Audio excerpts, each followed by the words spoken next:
Bloomberg Audio Studios. Podcasts, radio, news. Hi everyone, it's Francine. At the end of our final In the City episode, I promised I'd be back. So here I am with a taste of a project of mine that launched this week. It's a new program for Bloomberg Originals, Leaders with Francine Lacqua. Now, the show is centered around in-depth conversations with, frankly, just interesting and influential people from business, politics, sports, wherever. They just need to be leaders in their industry. They need to be interesting to us, and they just need to be honest about their journey to the top. So for the first episode, I spoke to the President of Finland, Alexander Stubb. He's recently become a very pivotal figure in the negotiations on Ukraine, taking on a new importance after he bonded with President Donald Trump over their mutual love of golf. Yes, golf as diplomacy. And according to Trump, Stubb is a very good player. They competed against each other in a tournament at one of Trump's golf courses back in March. According to the Wall Street Journal, Trump asked Stubb over lunch if he could trust Putin, and Stubb, in his frank and honest way, told him, "You cannot." Later, Trump then publicly criticized Putin for the first time over his refusal to agree to a ceasefire with Ukraine. So I traveled to Helsinki in May to speak to President Stubb, and we had the conversation in the presidential palace in the middle of Helsinki, in a beautiful ballroom. It's very grandiose and simple at the same time. You really get a feeling of what it's like to be president there.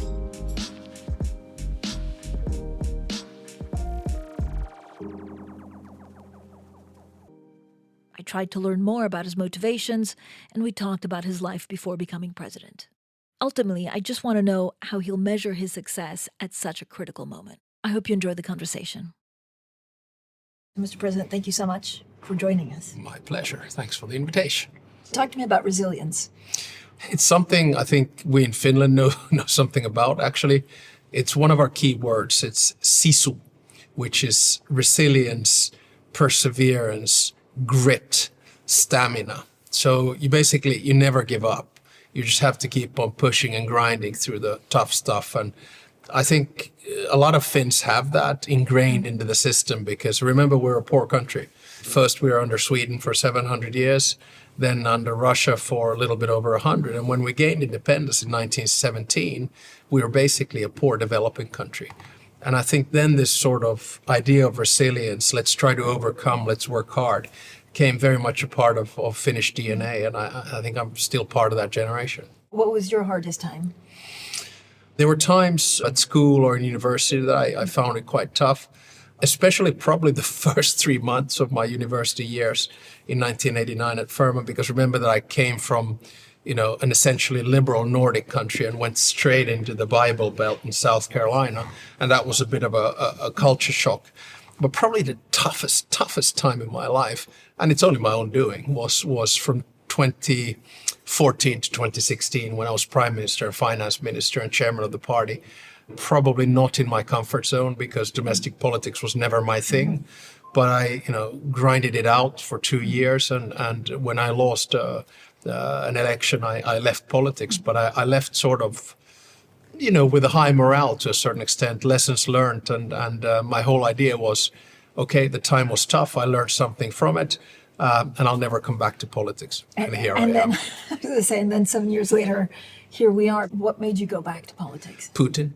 I'll be very frank with you. Had not Russia attacked Ukraine, I would not have run for president of Finland. My mission had always been to bring Finland into NATO, and to a certain extent I felt I failed because I was in a very small minority during the time I was in government, and there wasn't this sort of natural push for membership.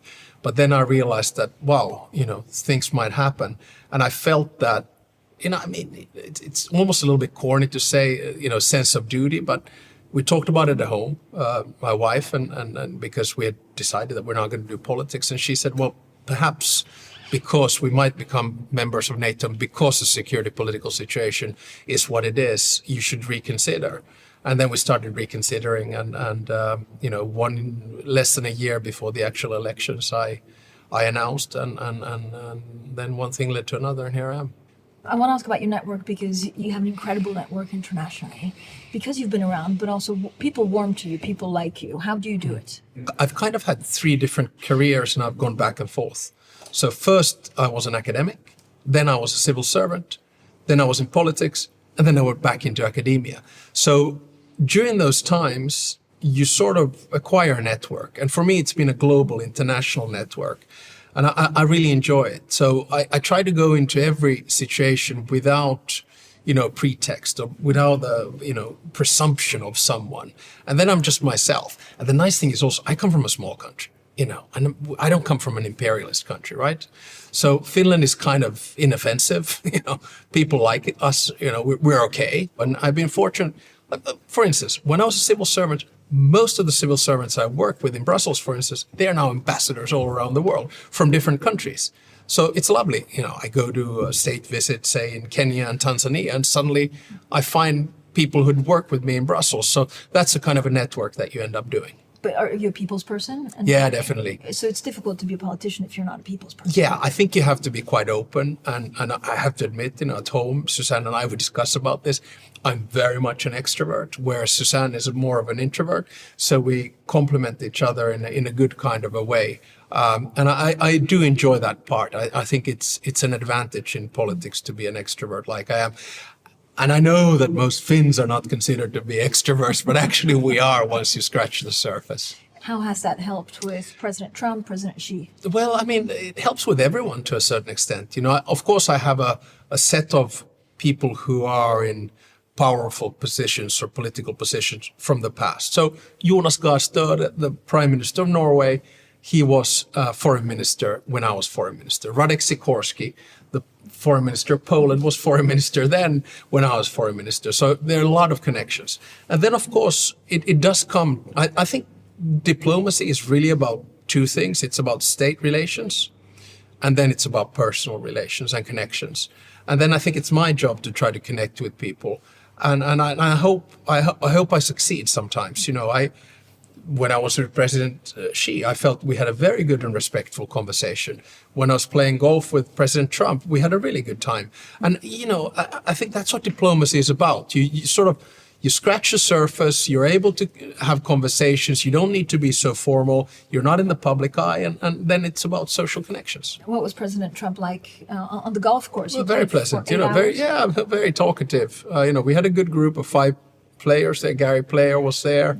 Lindsey Graham and President Trump and Trey Gowdy. And, golf is a nice social setting. And again, going back to my dad, I remember my dad being very encouraging and saying, Alex, even if you don't become a golf professional, golf will be useful for you one day. And I was going, yeah, sure, Dad.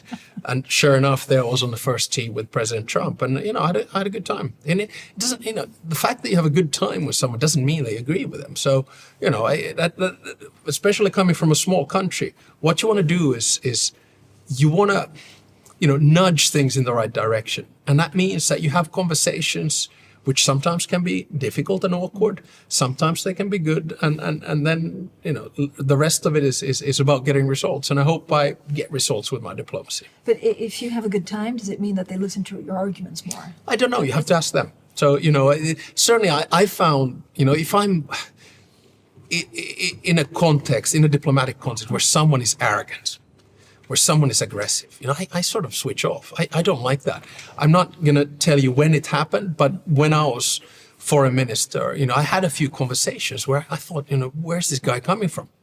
And it's like any human connection. You very rarely achieve anything by being arrogant, by pushing someone too hard. You achieve it by having a nice and cordial discussion. Same thing at home. I even wrote a column once comparing child minding to diplomacy that, that goes through the similar phases. Who's a better golfer, you or President Trump? I think we're pretty much equal, but to be honest, he's one of the few players that I've seen playing under his own age. So I was certainly very impressed. And this is not, diplomatic nicety. This is what I say behind his back as well. What did you learn about him? Is he different? Actually, this is the thing. And I've always said this, that funnily enough, and I hadn't really played golf for 35 years. When I quit, I quit. So, but I've always said it, you learn about the personality of a human being on the first hole of a golf course. You see if they're edgy, if they are impatient, if they're frustrated, if they're fun, if they're relaxed. And I have to say, I had no uncomfortable moments during that round. And we hit good shots and bad shots. So, people are quite different on a golf course sometimes. What did you talk about? Oh, we talked about a lot of stuff. We talked about golf. We talked about Finnish-US relations. We talked about Ukraine. We talked about Russia. We talked about different personalities.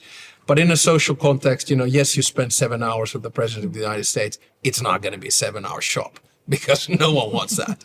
Did your dad call to say, I told you you had to continue with golf? No, but there was a little bit of a fun episode there because I had mentioned when we had breakfast before the golf round to President Trump about my dad. He said, let's call your dad.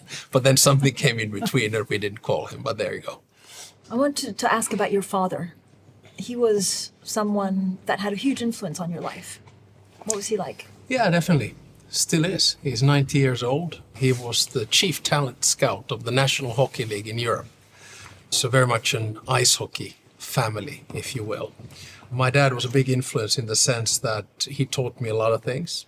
He's tried to teach me patience. I don't know if that's good. He's always taught me curiosity. He's a very relaxed guy. He's a lot of fun to be with, and he's full of life, still at a tender age of 90. So you're naturally curious, but not naturally patient. Yeah, I think that's what my wife would probably say. Always curious and with an open mind and trying to understand things and learn something new every day. And I think that's something that my dad certainly taught me. Well, you have 2 children. What do you think about parenthood? Well, parenthood is really cool, especially now the kids are 21 and 23 and studying in the UK. But, obviously with Suzanne, we sort of split the job, but I've always said that it's 75% her and 25% me, basically because of my job. But we've tried to install a certain set of values to the kids and, make them good citizens, if you will. But most of all, it's a lot of fun to be with them, and we're very proud of what they do. We're very proud of what they've achieved in life so far. And we used to have these 4 things that we told them, dream, believe, work hard and succeed. And dreaming meant, dream big, don't worry about it. Believe in yourself, work hard always. But success for me and to the kids is about meaning, not about societal status, about, money or titles. It's about leading a meaningful life. And, if the kids come out of this life with that set of values, I think they'll be good. And what's a meaningful life to you? For me, it's about helping others. I think, it's, of course, we all strive towards happiness. I mean, that's kind of an Aristotelian thing to do. But happiness comes with meaning. And meaning comes usually from being kind to someone else. And I found that in my life, perhaps not so much in politics, but in other lives, that I find myself getting meaning if I see that someone has, changed their behavior or gotten something from something I've said. And for me, that's a meaningful life. Were you always like that? A sense of duty? No, not at all. I was very much into sports when I was a kid. First I wanted to become a professional ice hockey player, but my dad probably saw that, it's not going to work with that one. Then I wanted to become a professional golfer. That's why I actually went to study in the States. And my sort of mission or academic life or meaning, purpose only started pretty much at the age of 21. I mean, before that, I lived in a, teenage abyss, I guess, in many ways. And if you had asked my friends in high school or elsewhere that, will Alex go into politics or will he become president, they would have probably laughed. What changed?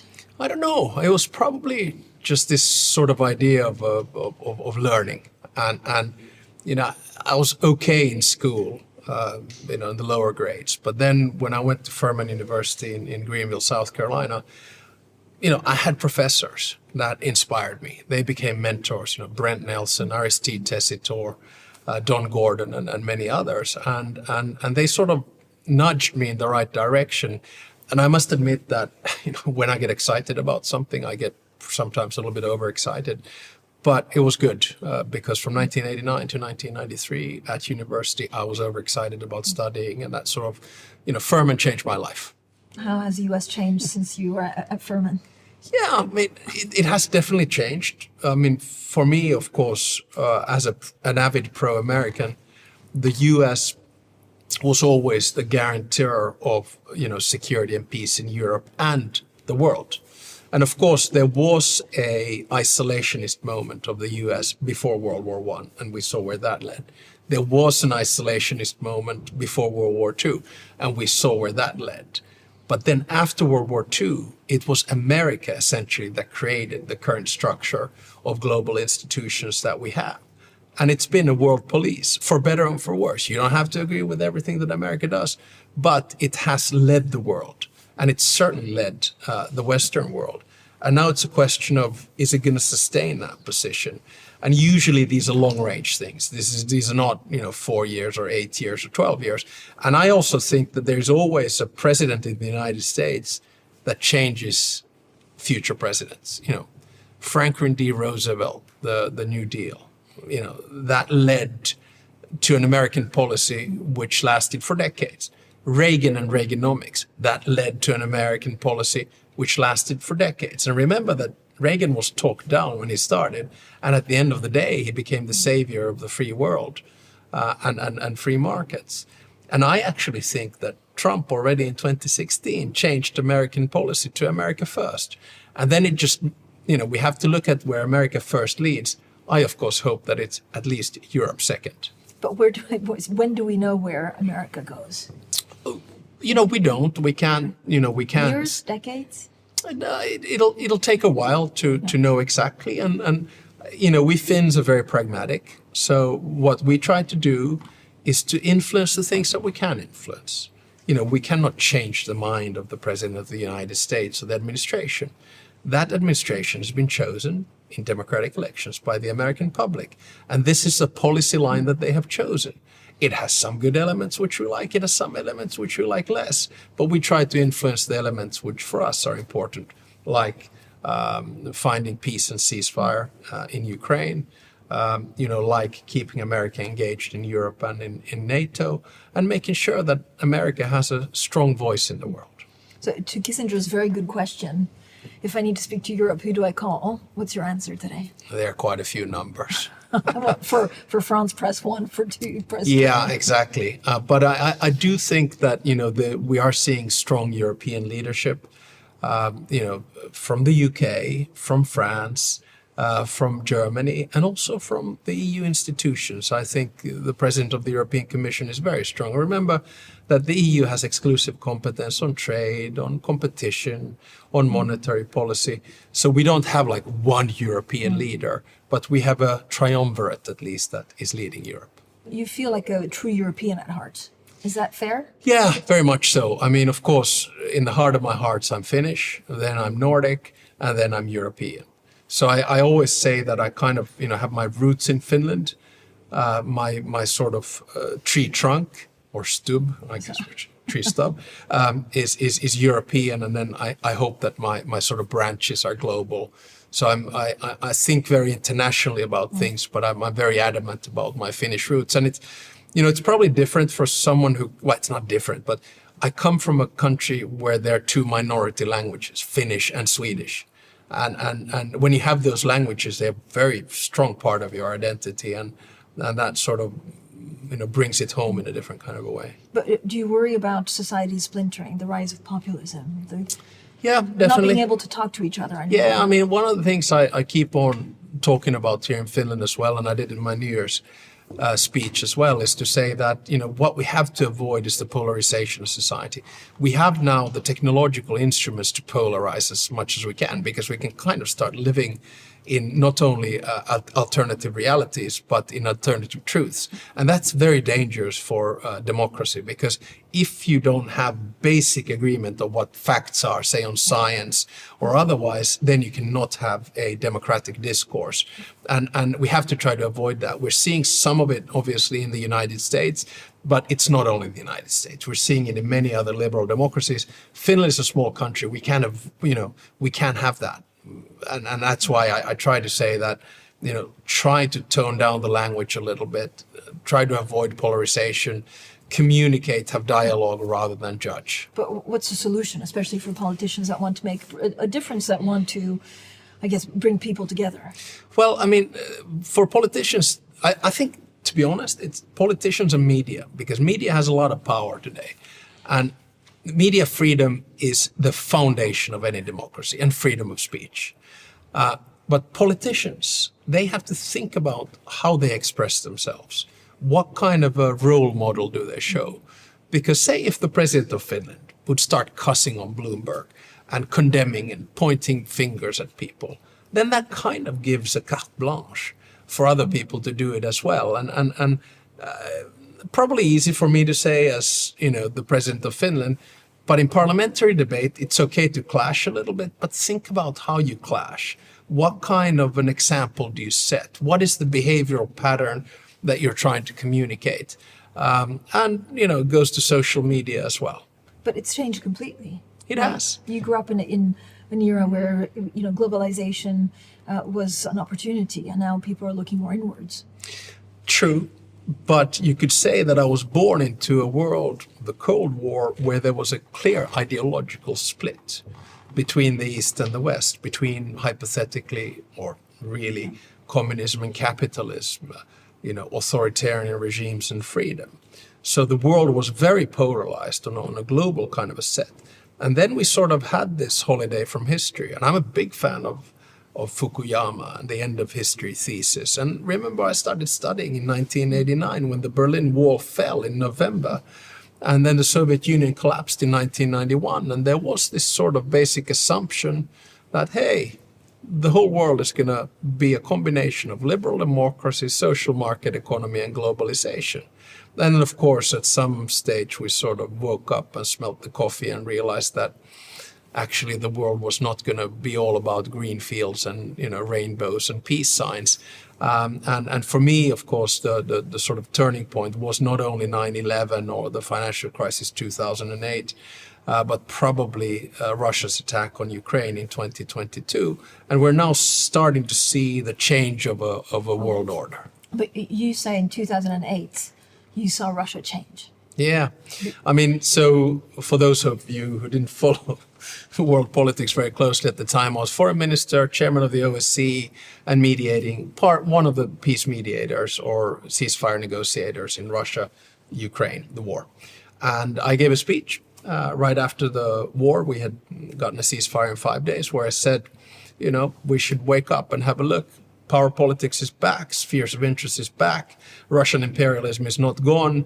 So start adjusting. And of course, it wasn't a very kosher thing to say at the time. But I'm not happy that I was right.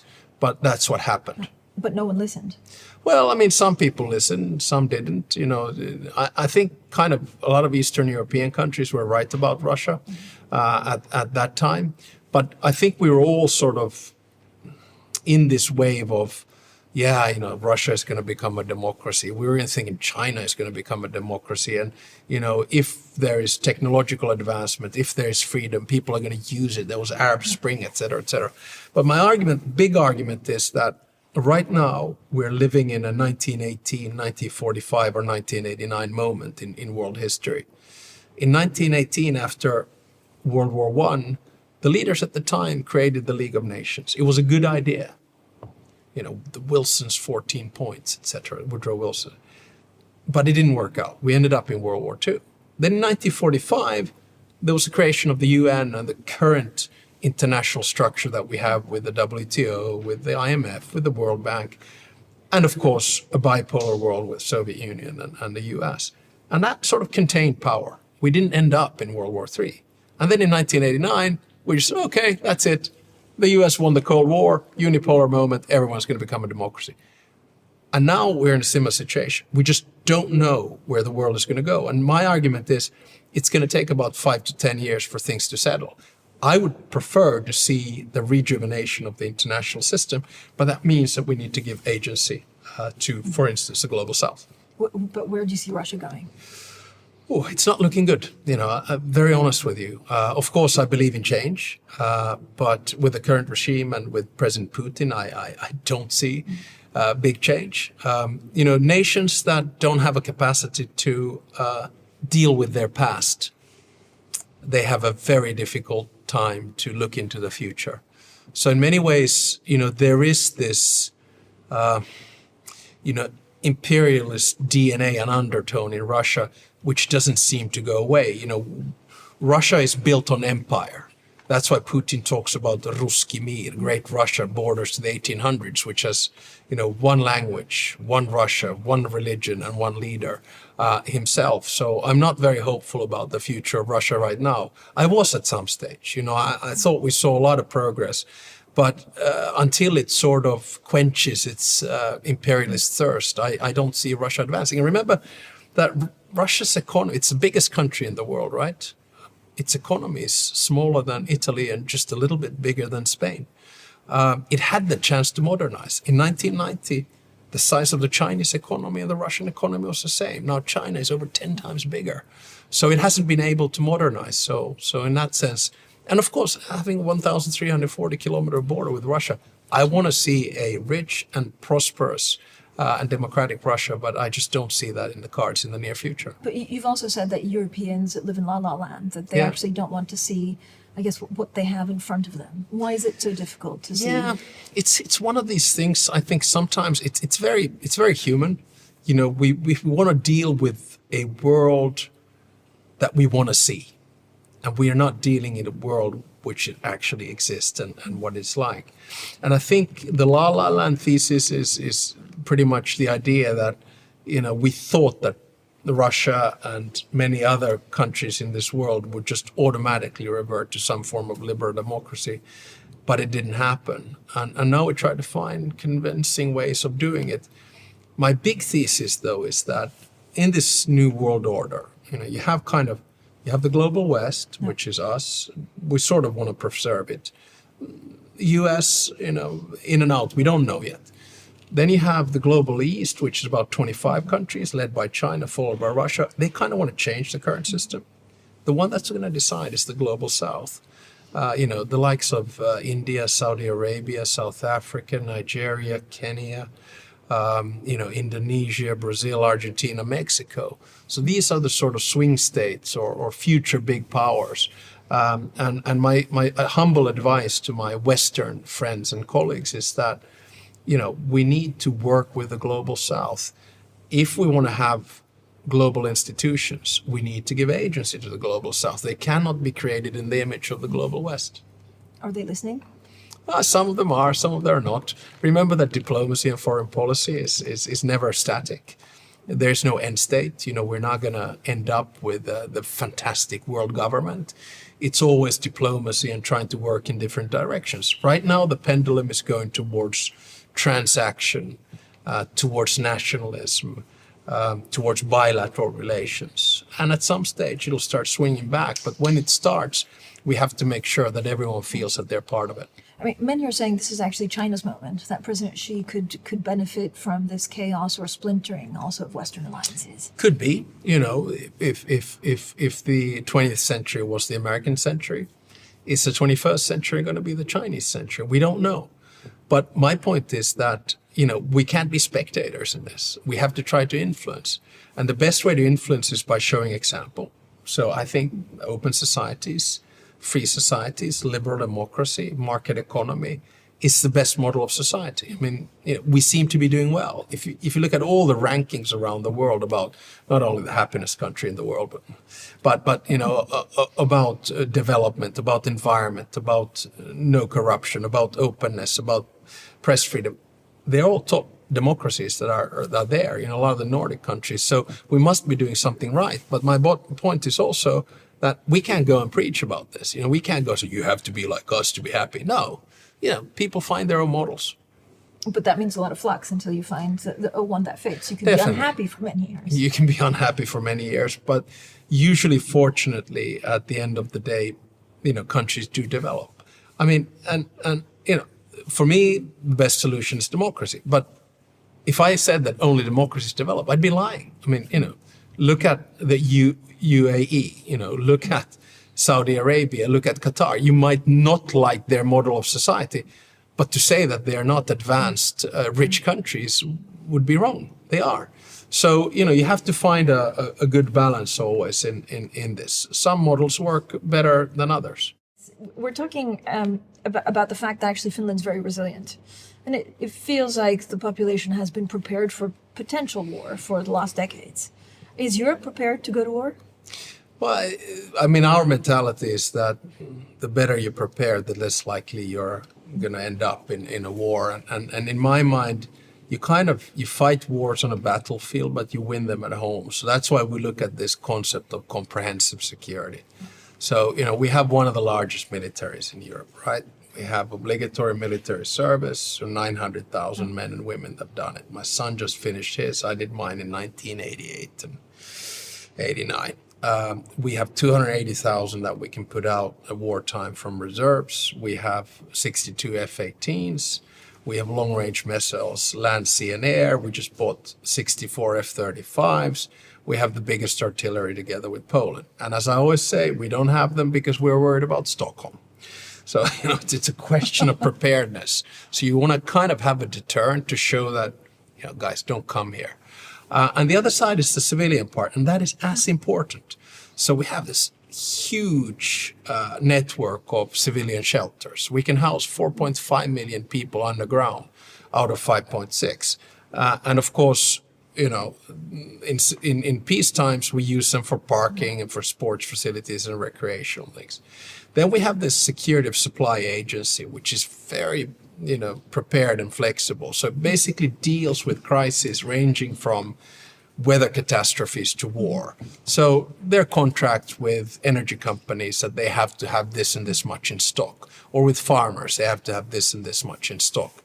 And then the icing of the cake for our general preparedness are these sort of, defense courses that you have 4 times a year for the general population. And it builds a glue of kind of being prepared. And our argument is that the better you're prepared, the less likely you end up. But the rest of Europe is not prepared. Well, I think many of them are. Many of them are waking up. So, of course, you have big militaries in Turkey, in Ukraine, in Poland, in Finland. You have a lot of pressure now to increase defense expenditure in the rest of Europe.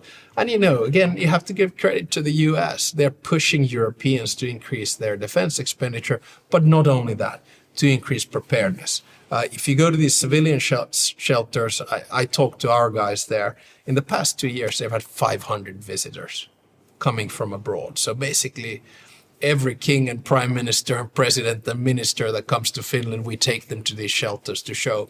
So, we are increasing our preparedness in order to avoid the worst. Do you think every European country should have compulsory military service? No, I can't. I can't say, first of all, I can't give advice on that. But put it this way, the security situation, say, in a country like Portugal or Luxembourg is a little bit different from the security situation of a country like Finland and Poland. So there are different degrees of preparedness. But what we need to do is to have synergies so that we can sort of compare and combine these things. And that's the best way to do it. I mean, there's so much, we're so connected, the modern life. Is it more difficult to go to war in 2025, 26, 27 than it was 50 years ago? Well, I mean, again, one of the big problems, I guess, is that the line between war and peace has been blurred.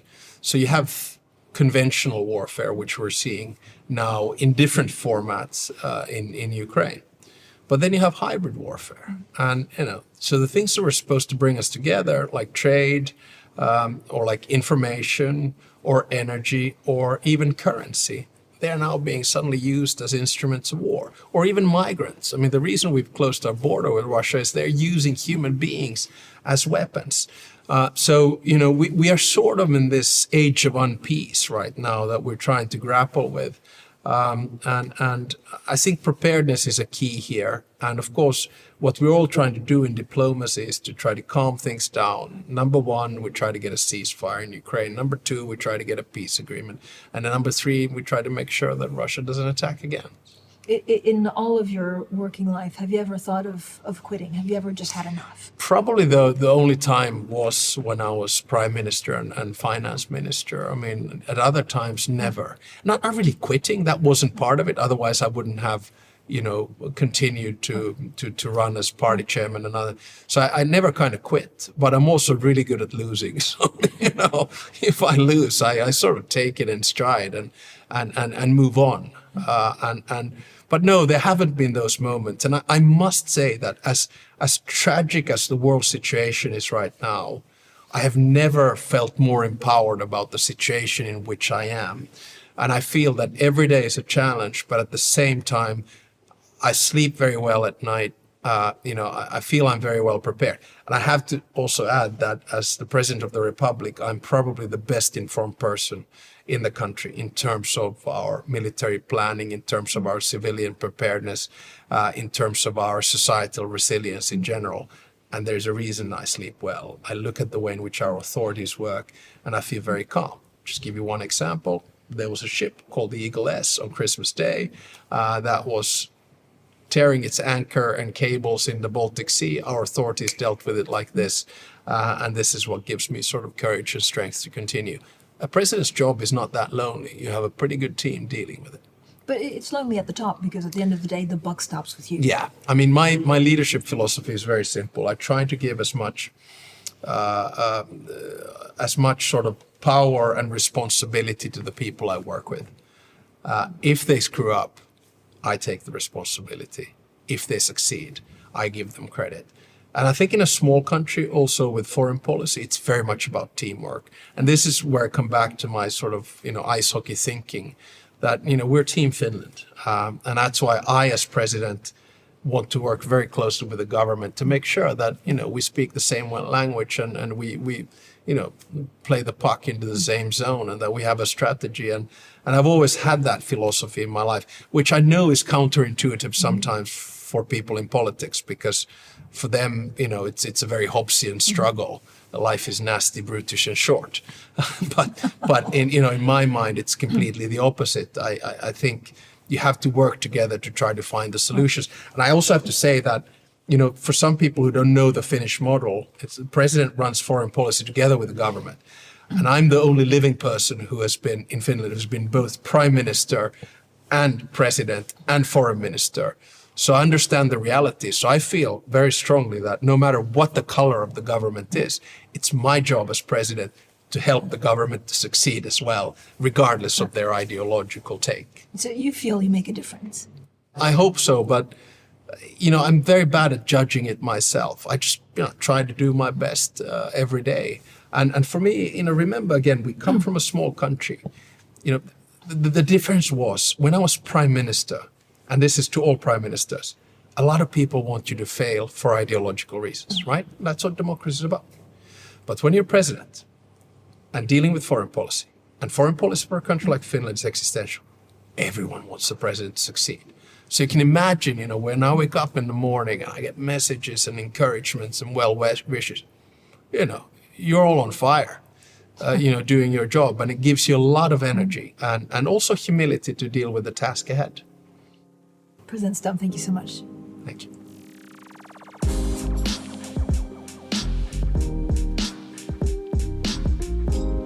Thanks for listening to my Leaders interview with President Alexander Stubb. Be sure to check out the full Originals show, and you can see the Palace of Mirrors. It's beautiful and simple at the same time. It was a scene out of Frozen. If you enjoyed the episode, also please share it with friends. We'll have more Leaders interviews soon.